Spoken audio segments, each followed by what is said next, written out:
discovered that doing. Okay? It's too much. A lot, yeah. Perfect.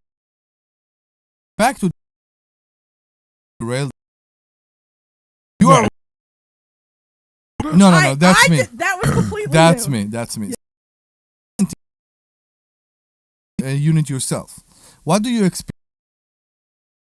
Again? You have a place, Trouble renting it. and no. What do you expect? Do you see that you have competition for lower prices? I haven't really looked, to be honest with you. Okay. But that's probably a good idea. I should look. But I'm just noticing no responses. I see two things.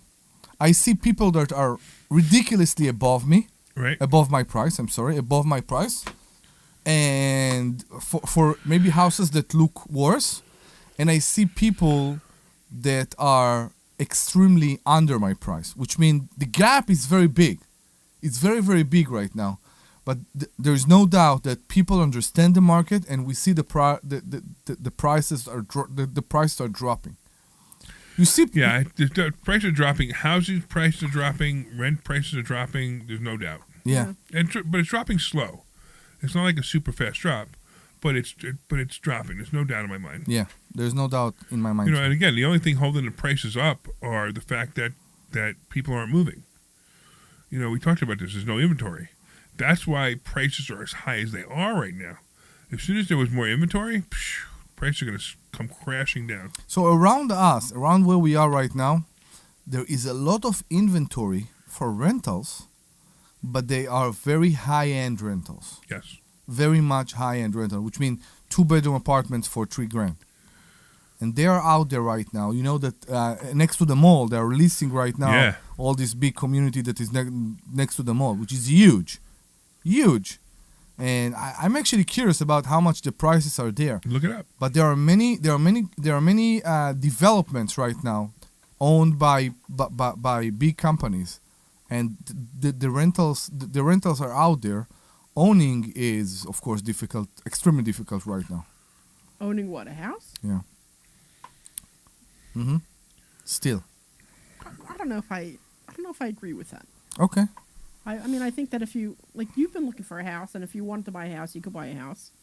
You know what I mean? To own a house. I mean, I think part of your issue is that you really struggle with the idea of owning a house, Omri. You really do. It's right, but it's also the mortgage market is much harder, much harder than what it used to be. In terms of what, getting a loan? Yeah. Wow, I just looked up those rentals. The Oxford Valley rentals. Oh my God. So they start at 585 square feet. Wow. And they go as high as 1,200 square feet. And they start at 1,980 and go as high as 3,300 at the moment. Wow, that's a lot. 1980 really for small. 500 square feet. 595 square feet. It's a studio. Yeah, it's insane. That's a lot, yeah. Yeah, that's what's going on right now. And this isn't the area for that kind of pricing. Like, if you go to King of Prussia, like I would expect that there. I wouldn't expect that here. Why? I expect higher in King of Prussia. Yeah, no, I would expect I higher don't in King of agree. Prussia. What's so good about King of Prussia beside the mall? Because so King of Prussia, the mall itself brings a certain high line. Yeah, they're higher level people. High line people. Okay, but that's it.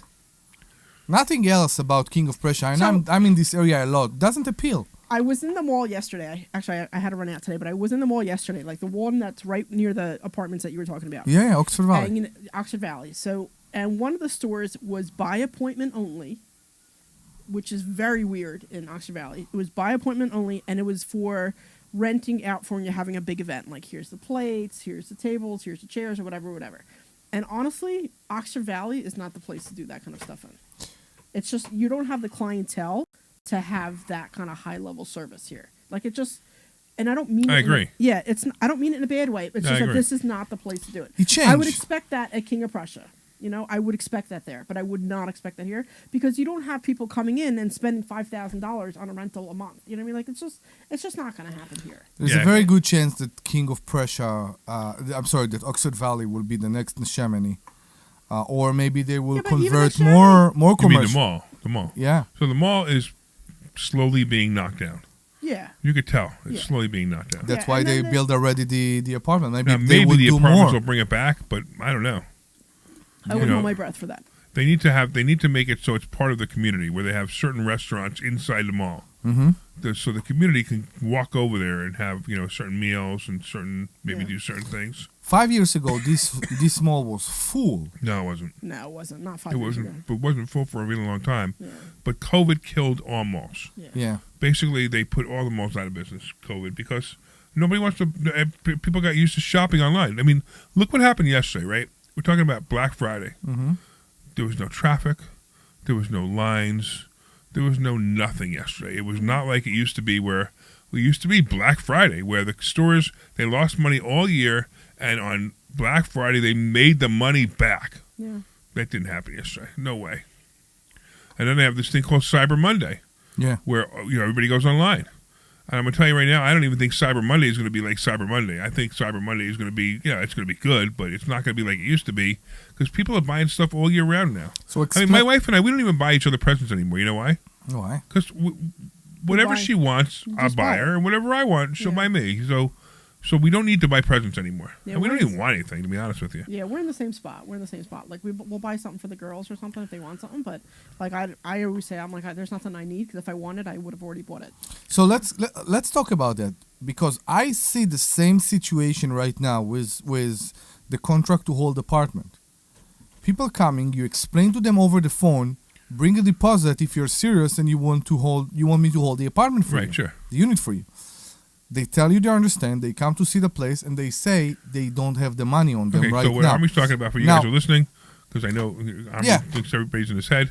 So what we do is when we meet somebody for the first time and we're gonna show them the apartment, we tell them on the phone, bring $1,000 deposit in case you like it. Mhm. If you like it, we'll take $1,000 deposit, then we'll run your credit, and then we'll we'll rent it to you.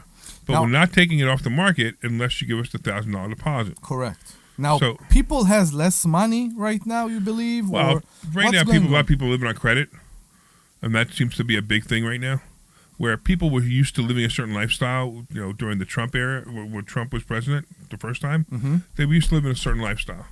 And then, Biden comes in and wrecks the whole freaking economy, and they don't even realize it because they're using their credit cards to maintain the same life. So they keep thinking that eventually they're going to be able to pay their credit cards off, which is not going to happen, but that's okay. What will happen is we're going to have a credit card crash again, like we did in 2008. We're going to have a bank crash, a credit card crash, bank crash. It's going to happen. I just don't know when. I just hope it happens after Trump because I don't want everybody blaming Trump for it because it's not Trump's fault. When that happens, it's Biden. So it's not even Biden's fault. You want to know the truth? It's the scamdemic's fault. And if they would have left everything alone and they would have left everything open and not changed anything and said, hey, listen, wash your hands. Don't touch your face, like Fauci said at the beginning. Just don't cough on people. Be a little more conscious. We would have never had what we had. We wouldn't have had all the loans that went out, the PPP loans and the EIDL loans. I mean, it's a real problem. It's going to be a real problem for people. So what's going to happen? How people are going to pay this? And eventually, they're not. They're going to walk away. And they what? You think the government will let's say motivate that? I don't think so. There's no government. It's not. You mean the EIDL loans? The EIDL loans? No. I'm talking about people's credit card bills that in they won't be able to I pay. don't know how it works in Israel. In America, it's different. Mhm. You just stop paying. And then they take away your credit cards, and they take away your credit, and they just don't give you credit again for 7 more years. And yet they will put a lien against your house against No. something. No, not for Not credit cards. necessarily. No. Really, credit card, not yeah. for a credit card. Yeah. No, I don't think So what happened? Well, Pretty if you much stop paying nothing. your house, it's something different. Pretty but if much you stop- nothing. Yeah. I mean, you get a bunch of, hey, you have to pay, and you get people hounding you. You get Yeah. calls every day. But I mean, at some point, it's then it goes to a third-party creditor, and then they're going to hound you for a little while, and then somebody buys your debt for 10 cents on the dollar. Whatever. It's not. Okay. It's a strange world. It's a strange country. It's actually a good country. You can't put people in jail. There's no such thing as debtor's prison. And that's No, what it was. I There used to be get debtor's prison. Now there's not. Now it's, now it's people and their conscience and their morals are saying, oh, I can't afford to pay my bills every month, so I'm not going to feed my kid. I'm going to pay the credit cards instead. That's a mistake. Sometimes you have to walk away from your credit. Okay. I mean, I didn't see it like that, but I understand what.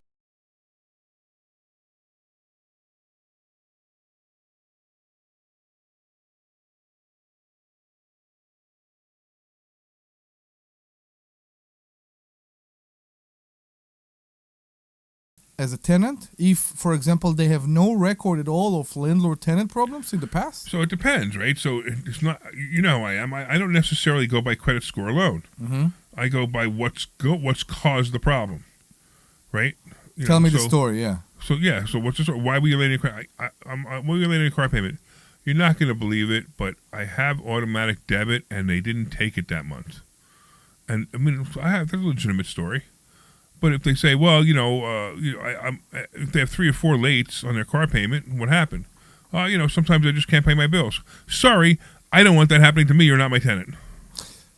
But on the other side, if a person won't pay his credit card or won't pay his car loan, so he will be able to pay the rent. So I can say I don't care. That's the thing if they can't pay their car loan, then how are they getting to work to pay your rent? Right, exactly. Eventually, the car's gonna be taken away. Right. So if they can't pay, like if they are late on their car loan, that's a big red flag for me, because I know I need my car to get to work, or whatever, I need my car to get to work, and if I don't have my car, then how am I going to get to work to get paid? Right. So I always say, in terms of paying bills, it's the house, the cars, and everything else. Exactly. The house is always first. The house, the cars, and everything else. Because you need a place to live, you need to be able to get to where your job is, and everything else comes after that. Okay. That's how I do it. I agree. I mean, look, you do something like, so we do a search on PAE dockets. Correct. So we'll take a tenant and we'll just do a quick search just to see if there's anything substantial, right? Mm-hmm. So I had one tenant who I noticed that come up a lot was, he was drunk driving without a license. His credit score was decent. It was like 620, 630, not great, but, and I was very concerned about this. And I said to the guy when he came to see me, I said, listen, do you have a license? And he said, no. I said, well, how are you driving around? And I said, well, I was driving around for a while. Now my wife takes me everywhere because I don't want to get caught again. And because she said that, I said, okay, fine. I'll rent to you. But I was mostly concerned that he was going to lose his job because he wasn't going to be able to get to work. To it. Exactly. Yeah, exactly. Right. Yeah. Okay. That's... we are looking at responsibility, but I think the most thing for us as responsibility is how responsible you were at the past for paying your rent. Right. I get it because we see more and more. We saw many of those applications through in the mobile home park in Florida. That people the mobile home park. That's so the applications we get are awful. I mean, it amazes me. I mean, it's like usually you look at somebody with a 600 credit score, you just throw the application away. Mm-hmm. Now you're looking at it going, oh man, I better look at this because this is still higher than every other one we got. Correct. It's more than that. It's that the stories that you hear there are beyond everything we heard before. Yeah, you got to remember that people living in a mobile home park are usually transient people. They're usually people who have had down on their luck, not making a lot of money, don't pay their bills, and now you got to figure out, hey, look, am I going to trust you to live in this mobile home park for a couple of years and pay the rent? Yeah, correct. Some will, some won't. So it's kind of a weird. It's a different tenant. Mm-hmm. Definitely a different tenant. I've never experienced this before. It's a different tenant, and we're getting used to it now. We are. We're screening them a little bit differently. We realize that their credit's terrible, but still we take them. Mm-hmm. Some, I look at personalities too. Me too. Always. Sometimes I have a problem with it. So I'm in this position right now that I have that the application is one problem, but I have a bigger problem with personality, with the tenant's personality. Again, it's a Section 8 tenant, and I can communicate with my wife. When the husband get involved, I have a big problem. What does he do? He's more aggressive. Okay. He's more with the attitude that I deserve, and everybody should give me the right or the opportunity and all that. He don't like that I question. Well, does he talk nasty to you?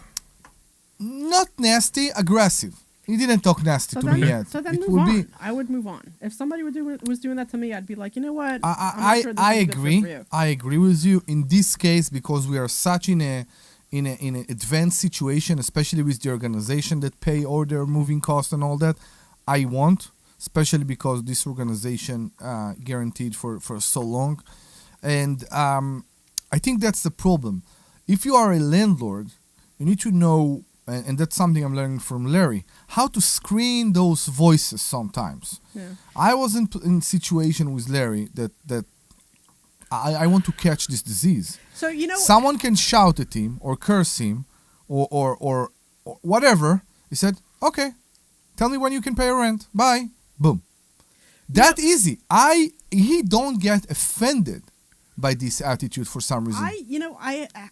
I've noticed I've started changing the way I'm screening tenants, a little Okay. bit, and I'm a lot more skeptical, and because I'm very trusting, and I get myself in trouble for that, and I'm starting to realize that half the stuff that comes out of their mouth is a lie.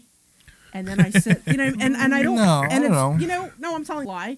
And then I sit there and I have a conversation for 10 or 15 minutes and I'll catch them in the lie. Yeah, of course. You know what I mean? And then it's just like, Right. okay. That's why you have conversations with people. Yeah, so I'm starting to learn. So that's when I was saying that I had those two guys moving in.